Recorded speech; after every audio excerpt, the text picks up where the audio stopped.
regarding Mr. Crane on Monday night's Newsroom telecast. There were several errors in his presentation that should be set straight. First was his reference to the TV news in relation to Nixon's 1962 California campaign.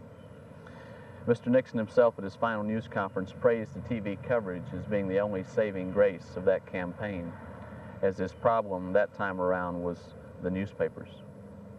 Secondly, Mr. Crane made the statement that the only choice that we had other than Nixon was that of the radicals McGovern and McCarthy.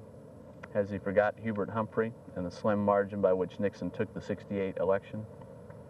Were Humphrey not so closely associated with the previous administration's war-making, we would probably be picking on Darling Hubie now instead of Tricky Dicky.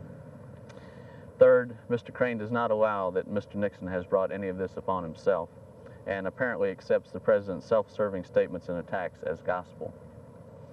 I would refer him to the National Observer article by James M. Perry entitled Nixon versus Cronkite, Rather and Shore, found in the November 10, 1973 issue.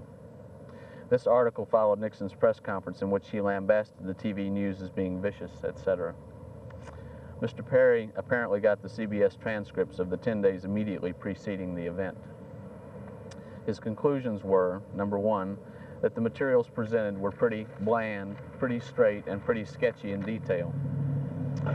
Number two, that Mr. Fred Graham supplied the best details rather than Cronkite or the other CBS stars.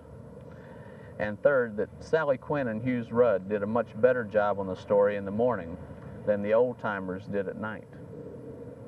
May I say in conclusion that if as much circumstantial evidence, plus I might add an eyewitness, existed and had been reported against a man accused of rape or robbery or murder on a Saturday night in our town, I feel that Mr. Crane would be virtually up in arms if the police had not arrested this man, or the grand jury had not even really met to consider indictment. Let the House of Representatives do its duty, and law and order made something beside a campaign slogan and sham.